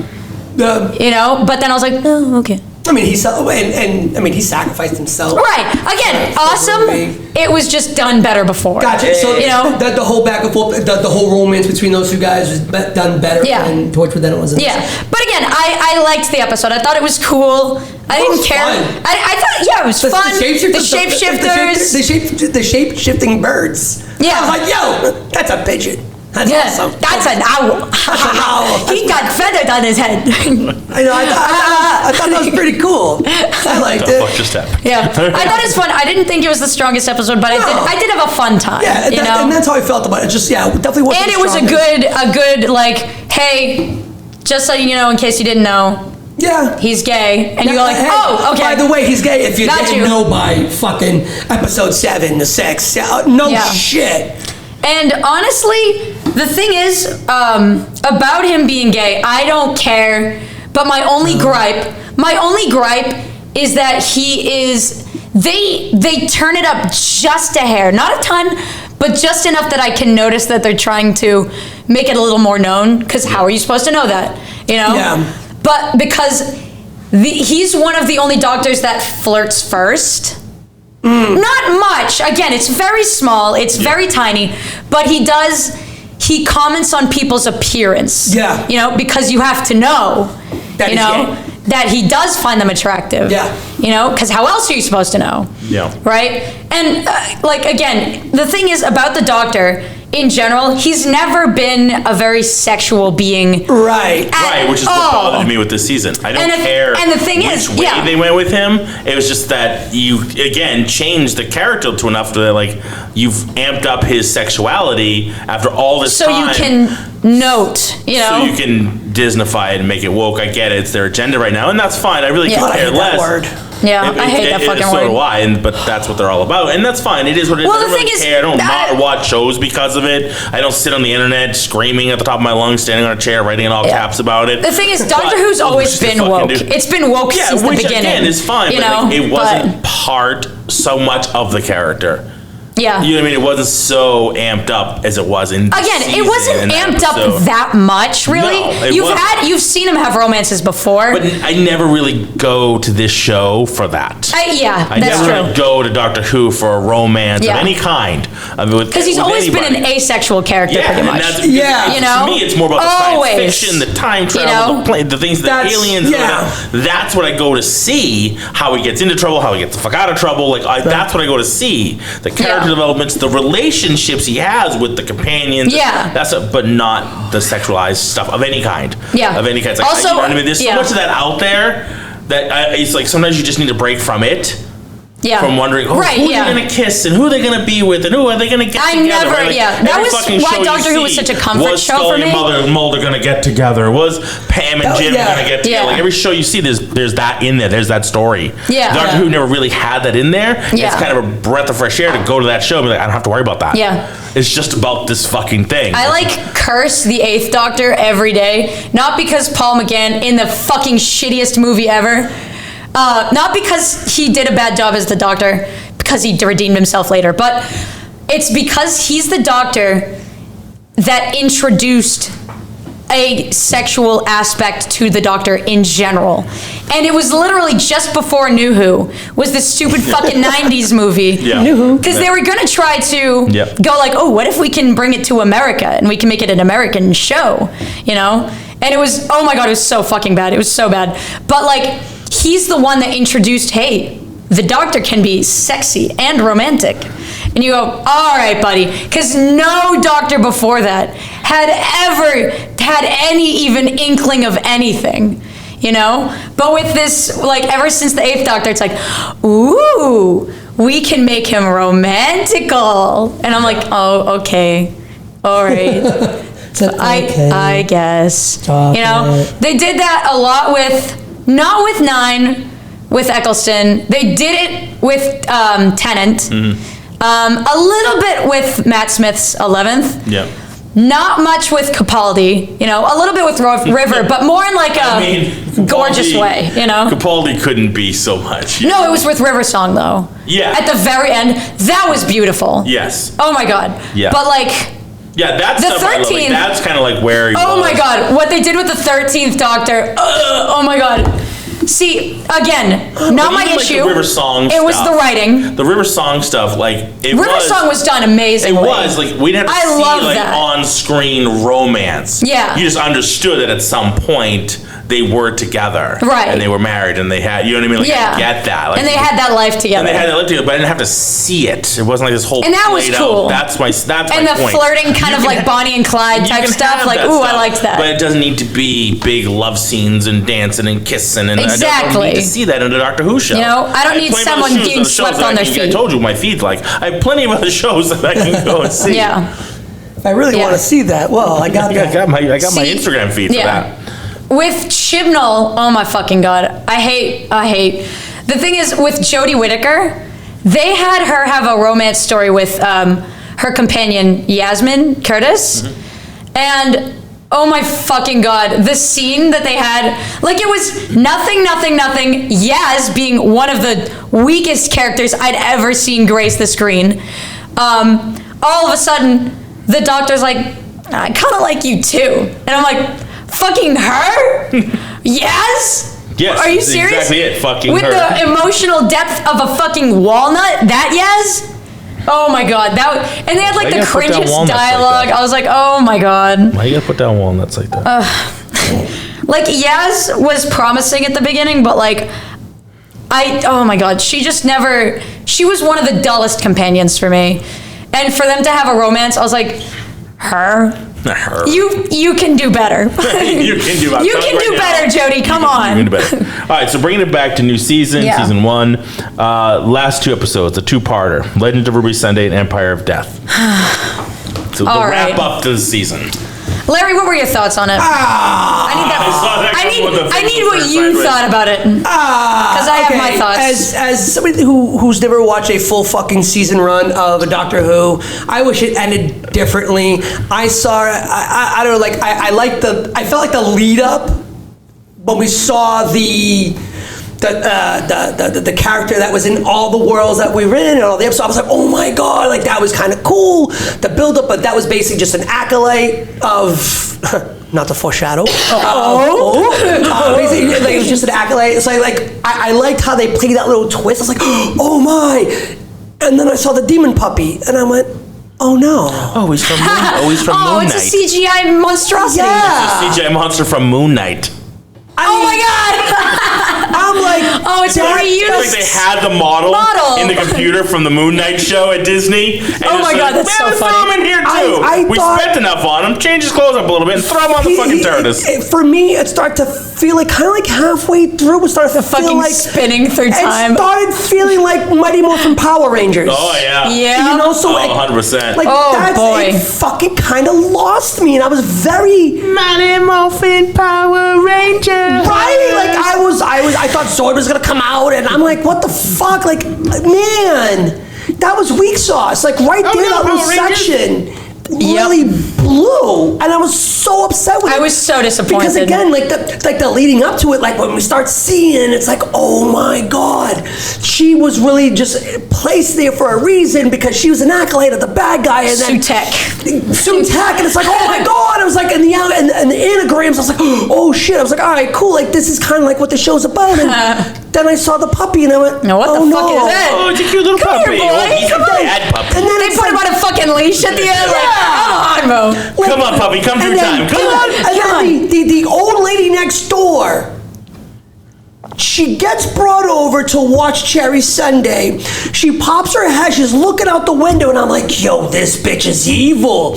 She's been evil the whole fucking time. Oh, she was obviously evil the whole time. She was a okay, hold the fuck on. Wait a minute. Because then she lays down with Cherry because she knows that she's about to be part of the fucking death. Like, she's down with it. She's like, hey, we're all blowing apart. It's a little animated here. Part of the rapture, we're going to blow away in the dust. Right? Okay, we're gonna lay together. So I was like, yo, this bitch is evil. Fuck, she's like down with it. She understands it. But when they're all brought back, she's all like, yay, we're brought back. I'm like, wait, time the fuck out. So you sold me that. You made me little character, wasn't she? What the fuck?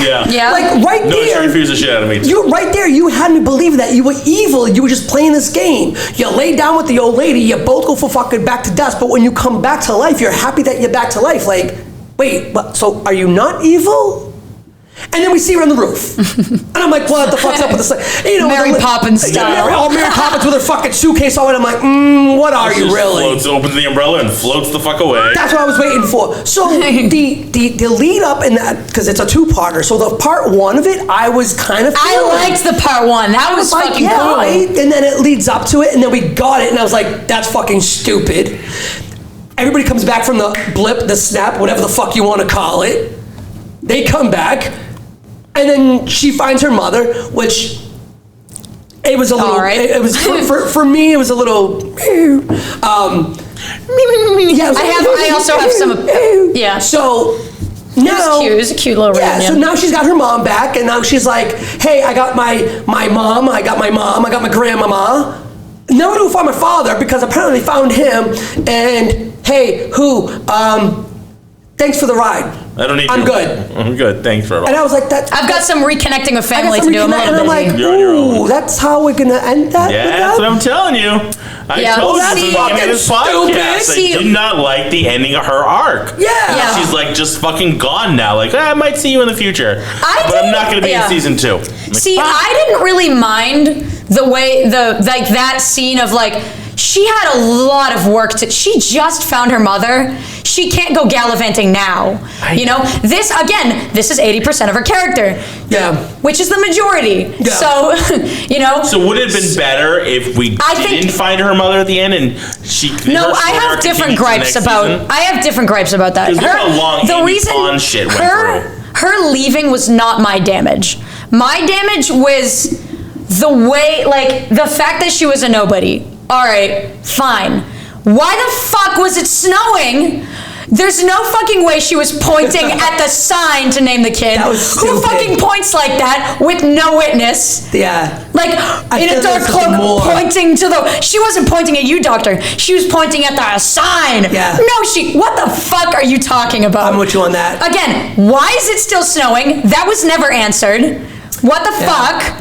Why did this fucking ultimate deity god give two shits about who her mother was? Yeah. Like, and also about Sutek, I remember, I had to go back a little bit. I remember the serial. I don't know why they had to play a fucking clip from it, but I remember the serial. That was for me, by the way. Huh? That was for me. That was for me. Yeah. Because that was the only document I saw. And I saw, I was like, oh, the scarf. Oh, it's on TV. I love that. Like, I know that. I was like, I know that reference. I was like, oh, okay. I got that reference. I just feel like they could have done it a little. Like, I was happy anyway. I was like, oh no, dude, it's a TV, huh? Like, I watched that one. But So is that the episode that he gets rid of the fucking Sutek? Yeah. Gotcha. So like, I remember Sutek. I remember all right, sure, fine.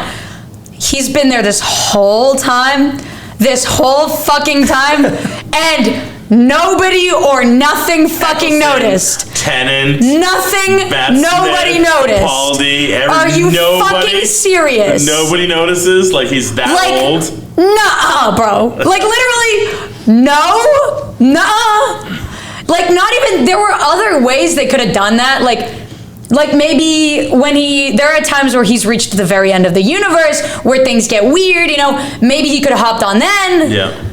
You hopped on then and fucking stayed there. Yeah. And nothing or anyone just ever noticed with you, like just the fucking woo, like spitting, like I was so tired. And then, again, this ultimate god deity, right? You're able to just put a leash on him. Yeah. And then yank him over with these cool, nifty fucking gloves and this cool, nifty fucking cord. Gravity gloves. Yeah, right? This, again, sticky gloves. All powerful, killed the whole universe. With a leash. Can't handle a leash. And then you... With a leash? With a leash. And you pull him onto... Oh, come here. With a bungee cord, essentially. And then fly away, right? So now... I liked the little scene of like, if you're dead... Again, what happens when you kill death? Life happens. All right. But like... Make it positive? Yeah. 2 deaths make undeath. I go... Okay. But... Sure. I actually liked this, like, the dialogue that was there, other than the line. I was like, all right. Making it alive. But it just felt... And the thing is, when you see everyone turning to dust, I'm like, oh, okay. But once you see, it's funny, you're like, oh my God, they killed Kate Lethbridge Stewart, like, they killed all these people, and then you see the mom die, you go, oh, so this is gonna get solved soon. Yeah. The thing is, when they turned everyone to sand at the same time, I think they killed everyone way too fast for me to believe that there was stakes. Yeah. You know? Right. It was like, there were no stakes. Once you saw the mom die, I was like, oh, so they're bringing everyone back, and there's no, because when I saw Cherry Sunday die, I was like, oh, no. Yeah. And when I saw Kate Lethbridge Stewart, I was like, oh, no, you know? And then you saw the mother die, you're like, oh. Yeah, and then the mother, I was like, oh, so there's no stakes. All right, thank you. Thanks for telling me this. I really appreciate that. Thanks, bud, for like letting it slip. Also, I don't know, this is tiny. I love that they keep bringing Mel, the red hair girl. Yeah. It's funny. She was actually one of my least favorite companions. In Classic Who, I was like, oh, she wasn't. No, so okay, Mel, so that was you're back. So that was a question that I had, because when like they're looking at the TV screen with Baker on it, and she like kind of like looks at it, she remembers. I was like, yeah, she wasn't there. I was like, wait a minute, that would have been way too fucking. That young, was Sarah Jane. Not that old. Sarah Jane Smith is actually something really cool about her. Is her character has seen the most doctors, because for New Who, she kept coming back. Because she was still so in love with like Doctor Who that they kept like they brought her back with the 10th Doctor as like with a little episode like, oh look, she's still around, you know, let's reminisce, you know. She had a little like spin-off episode with the 11th Doctor, and then she passed away, but like she has been so vital, and it was cool seeing her on screen again, like just a little bit. I was like, oh, I love her. For the Whovians. She wasn't my favorite companion of the 4th Doctor, but I did like her, you know. She was cool, but like, it's funny that they keep bringing back Mel. So the 4th Doctor didn't have, so they don't have the same companions? Oh no, well, sometimes they share companions. Like Mel was with the 6th Doctor, which was one of the most least liked doctors. And also she was not a very strong character. And then she was also with the 7th Doctor, which I like, which is underrated, but she was with 2 doctors. Some companions have, but each doctor pretty much has different companions. Okay. Usually they will have different companions. During the transition and do the new doctor for a while, and then they switch them out. Okay. Yeah. So there is way more companions than there are doctors, pretty much. So like, but like every single doctor essentially has one or a bunch of different companions. You know, so, and sometimes they're at the same time. Some of them leave, some of them come back. You know, because Matt Smith pretty much had Amy. He had Amy, and then Amy and Rory, and then he had just Clara, and then Clara, but for a short period. And then Clara was there with 12 as well, right? And then he had someone different, like. You know, some of them bleed through, some of them don't. Right. So some of them have one season, many seasons. Okay, so I guess like that was my thing. Like Tennant had a bunch. Tennant had a bunch. He had a different one each season. Yeah. He had Rose, and then he had Martha, and then he had Donna, and then he regenerated. Did you say Martha? We can't say Martha. Can't say Martha. Why'd you say Martha? Oh, Mama. Why did you say that name? Why did you say that name? Why did you say that Martha? name? Save Martha. Martha. That name. All right, so every doctor can have more than one. Oh sure. Oh yeah, and they do. Cut them off, and they're kind of done. And some of them leave better, some of them leave worse. Like some of them die, some of them are. Something I wish that they do that the classics did a lot was, and I like they keep giving excuses of why they don't do this, and I'm like, all right, buddy. They in the classics they didn't just have a modern person from this time. They had companions from past times, or from the future, or aliens, or other Time Lords, or robots, or things like that, shapeshifters, and that was cool. And in New Who, you get Just humans. Modern day human. Yeah. Modern day human. Little, like, sort of companion because they're a time traveler, but they're also going to have, like, on and off episodes. Modern day person. Like, and the reason that they say, like, oh, we only do that is for the relatability. And then I'm like, then why were some of the strongest characters in Classic Who not modern day humans? So maybe it's just the time. All right, so before people that are watching, like I guess, today, like it's just people today watching. You've made me believe in 1300s Scotland, man. One of my favorite companions of all time. You made me believe Time Lord, like Romana, who was like with the Fourth Doctor. She was fucking awesome. Yeah. I couldn't relate, but I could. They found ways. Right. There's always, so much, obviously, that you haven't seen because you haven't really watched the show. There's so much lore. There's so many characters. There's so many, like, repeating characters, like the Weeping Angels, like the Daleks, like the Cybermen. There's so many different, like, villains and the Master. Yeah, the Master. The Master. Yeah, I like the Master. You know what I mean? Like, there's so many repeating things that come through. Which would make sense, honestly. They're fun to watch. Like, it's almost like, when are they gonna show up, right? So like, we killed off the Daleks a long time ago, but they keep coming back because someone pulled someone out of their ass. Like, they'll fucking come back again. All right, so before we wrap this up, is the Doctor the same person? Is it the same being? Yes. From the beginning. It is the same being, regenerating. but they can change their whole entire character, essentially. Okay. But they always share the same core beliefs. Right. Of, like, I try to do things as peacefully as possible. A being is a being. Yeah. Just because I put on a different mask, I'm still the same person. Almost like Right, the same exactly. soul. Okay, yeah. So They're still the same memories. It's still the same from the very Same first attachments, one. They just have different faces and different. Okay. Exactly. Yep. So that's what I was wondering. Like when he was talking about, it, I was like, oh, wait a minute, and he's like, why you can run this series forever? Yeah. Right. Which is what makes it you just regenerate someone else. Right. What made me think of that is in the Rogue episode when he was like, I'm not a shapeshifter, I'm not a chitlin. Which I kind of laughed. I was like, did he just call him pig intestines? He goes, I'm not a shapeshifter. He's like, yeah, we'll see about that. And the scan shows like another face. And he was like, there's a reason for that. They're like, wait. And he's like, there's a reason for that. And I was like, well, what's the reason? And even me, I'm like, well, what's the reason? Yeah. And then he shows like all the different faces. He was like, I have been many people. And I'm like, yeah. Oh. Yeah. So that was something that I was wondering. So it's essentially, this is the same being from the first one. It just forever. It just they change it. That's when they're close to death, they regenerate. Oh, okay, it's like a snake shedding its skin. Just to sort of wrap this up for people like Larry who have never seen or don't know the lore, Mila will tell us now how we went to, because he's only supposed to have what, 12 or 13 regenerations. 12. 12, but now we're on like what number?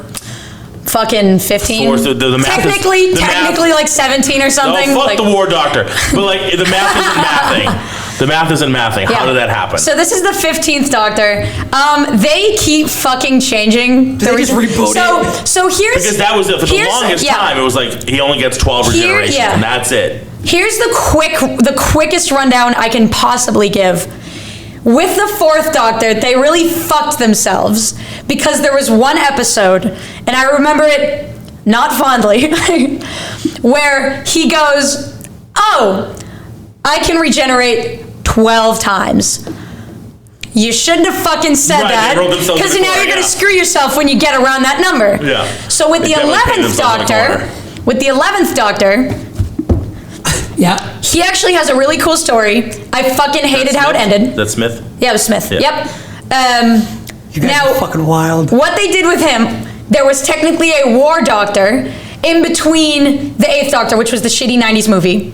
Gotcha. Which was like the last of the classics, pretty much. And the 9th Doctor, didn't they stop the New for a Who. while? They did. They had like a big hiatus for like, I think not quite. I just was it like in between the last season and the first season. Yeah. It was like 20 years. Yeah, it was big. Something like that. Because it started back up in 2005. Right. I don't really remember when it ended. So it was like 80 something. Yeah. It was about 20-year gap there with a movie in the middle. Whatever. But like in between the 8th Doctor and the 9th Doctor, you know that there was a time war, which was a big fucking cataclysmic, huge John war. Hurt that played the Time Doctor? Yes, it was John Hurt. Hurt plays Time Doctor. So you get a shitload of War Doctor, excuse me. Planets died, races died, aliens died, all the Time Lords died, all the Daleks died. This is in the very time. Again. But they all died. Everyone died. Everyone's dead. And there's left with one Time Lord, and that's the Doctor. That's what he keeps referencing. He's the last of his kind. Gotcha. Because he is. Some things happen, some writers get a little creative. He's still the only one until there isn't, but he's usually the only one. But basically, so he counts the War Doctor who fought in the Time War. Okay. Counted. So the 11th Doctor's like, this is my last regeneration. And you see him get old, and he watches over this cute little town for like hundreds of years, you know. Christmas Town? Yeah, Christmas Town. Yeah. It was actually really cute. It was. And then I fucking hated the way it ended because they had to. How else are you gonna do this? They Deus Ex Machina that shit, as you kind of have to do at this point. Sure. They what? Deus Ex Machina. I don't know what the fuck that is. And you've used that act of God. Times. Oh. God's machine. Yeah. You know? Oh, okay. Like, some fucking wild thing happens that honestly none of the characters caused to save the day, pretty much. Gotcha. God, you can't explain it. Gotcha. Yeah. Okay. Insurance is not covering it. Gotcha. Yeah. So, so the 11th Doctor, something happens where he's able to communicate. I don't really remember. He's able to communicate with all the Time Lords who are trapped in this bubble because there was a movie and now they're all alive, but in this like pocket dimension or something. And they all go, well, let's just give you all of our regenerations. Because you can do that now. Let's just give all of his regeneration. So now he's got a shitload of regenerations. So like right? all the dying. So he can go as many times as you want. But we were okay with that. It's like, all right, fucking whatever, fine. Then with Chibnall, because Chibnall has to get involved, fucking removes that and goes, the Timeless Child. Now, everyone fucking hates the Timeless Child. Why? Because he took this retconned thing that happened with the 4th Doctor when it was announced there was 12 regenerations. There's a scene where you see 4's face goes down to 3, goes down to 2, goes down to 1. Then you see some other faces. Now that was, initially the writer at the time was like, yeah, that counts. Those are previous regenerations. This is actually the 4th. But everyone retconned it. Everyone's like, no, that didn't happen. He doesn't represent everyone. He's just the 4th. He is the 4th, you know? And that was just some of the writers of the show at the time, you know, like, ooh, look, new faces, you know? Now Chibnall goes, haha, I'm gonna get creative. What if that was true? So now... She was in the room with them. I think so. So now, this is interesting. Because of the Timeless Child, which now everyone's had to fucking deal with. Who the fuck is the Timeless Child? The Doctor. Oh. Now, apparently, the Doctor isn't a Time Lord. The Doctor was, when a child, used to create the Time Lords because whatever fucking race he is can regenerate as many times as they want with no limits, pretty much. I mean, not for nothing. It sounds like that the creators and the writers that were, what was that, before Chibnall? Chris Chibnall. Okay, before him, they realized their own fuck up. They said, oh shit, we're getting close to the end. Yeah. We need to write this in. As cheesy, as cheesy, them out of the corner, they bait them. Right, but as cheesy as it sounds, it's like, okay, fine. You wrote yourself out of that corner that you wrote yourself in. Why didn't they just fucking leave that alone? Like, this Chibnall guy was like, no, fuck you. That makes way too much sense. Also, I'm gonna do something else. Let's fuck it up a little bit more. And also, that shit on everyone who watched Classic Who. Because now I'm sitting there going, did I just fucking waste all my time? So this isn't even his whole life? This is like some itty bitty teeny weeny fucking portion of it? Are you shitting me? You know, all I've ever asked for is like the Doctor's personal lore, and you give me this. Yeah, this is what you give me. The reality is, the show's gonna outlive all of us. It'll keep going essentially. Right, but I mean, like watching it. You know, every other Doctors had to make their peace with that, pretty much. Yeah, I mean, so yeah, that's how that works. So that's okay. Gotcha. Thank you. I appreciate. So now apparently he's not really a Time Lord. Anybody else's brain bleeding? Yeah, a little bit. Yeah, no. I mean. I'm gonna go back to watch Baker. I like that guy. Nah, I love him. He's so fun. I'm gonna go back to watching him. I'm gonna watch his 7 seasons, and I'm gonna watch the other guy there, Eccleston. Eccleston? So I want to watch Tenet because I mean, just look at the pictures. If you're starting to get into it, there's no real harm because Eccleston was only one season. Yeah, so and he was good. if you want to have a reference from the beginning to see where the progress was, then watch Eccleston. It's one season. Yeah, he's not a bad actor. He was just kind of like the angry doctor. Like, he was always pissy. And he's he's really good. And then it was just like Sully that Eccleston was like pissy that they didn't ask him to come back. Yeah. Well, I like him just because I know him from other things that he's done. Sure. That character. Yeah. That actor. He was a bad guy in Gone in 60 Seconds. Right. It's actually not a bad idea to start with him anyway because you should start with him because I actually really liked his season. Rose, I like his companion doctor is personally. Rose. And Rose was better with him. She bleeds over into Dead Tenant. So if you don't watch him, you're not going to understand Rose's backstory with him and the whole bad wolf shit. I'll watch Eccleston's first one. You should because it's a good starting Tenant, point. I was looking at the picture. I was like, oh my god, that's the guy from Harry Potter. Yeah. So I was like, hey, I remember that guy. Yeah. So that's where my mind's going to go right away anyway. And he's the Purple Man. Mm-hmm. Purple Man? Jessica Jones. Oh my god, yeah. So it's like, I know that guy over Kilgrave, yeah. I saw him and I was like, oh my gosh. So I was like, okay, so I can reference him in those two things. So writing aggravated me. He was really good at that role. Oh my god, the writing in that was just fucking garbage anyway. So anyway, well there it is. Yeah. Mila, thank you for your encyclopedic knowledge. Awesome, thank you so much, Mila. If there's anything I know, it's Doctor Who. That's really it. Listen, this was the Mila episode. This was definitely the Mila episode. This is Mila all over the place. Yeah. Next we're gonna go on to the Acolyte. Yep. Next week we're gonna be on Acolyte, so we won't hear a lot from Mila on that one. But that's all right. Just kidding. I'll be like, wait, kind of like me, how I was this time. Wait, what was up with? All right. To be honest with you, like I was not far behind you. You guys had a lot going on. Like right at the beginning, I was like, when we get into the stuff that I just watched, I've watched Eccleston, except for Whitaker. I've watched Eccleston, but I still don't have that level of knowledge. Oh yeah, no way. This one's like fucking 1963. I know my place. I've been snorting this since it was on Netflix. And that was in like 2013. Yeah, she's been bumping lines on this shit for a while. This has always been my favorite show. Of Doctor Who. Yeah. Always been my favorite show. By far, hands down. It has never even wavered from number one. You know what? This actually reminds me. When Entertainment Rants first started, you did this was my comfort show. And I remember listening to it. Obviously, I didn't come until after, but I remember going back and going to the old library and listening to this episode with you in it. And you were all over the place. I was like, wow, Mila really likes it. So to do this again, actually me being here and witnessing it with my own eyes and seeing you literally snort this up, it was really cool. I appreciate it. Thank you. That was awesome. Great. Now I gotta add drug references to the fucking footnotes of the show. Great. Fuck. They reference drugs. Thank you, Mila. Thank you. Thank you, Larry. Thank you. Ladies and gentlemen, we are Entertainment Rants at entertainmentrants.com. Find us online at entertainmentrants.com, as I just said, and find us on our social media. Let us know what you thought of season 1, whatever, on Disney Plus, whatever that's all about, of Doctor Who, and we're looking forward to chatting with you about it. Check us out on our YouTube channel as well. That's been getting some steam, so we're really excited about that. So we got some other stuff coming up. Looking forward to. We have a few episodes coming up this month. We're actually kind of back, if you will, for August. We're back. We're so back.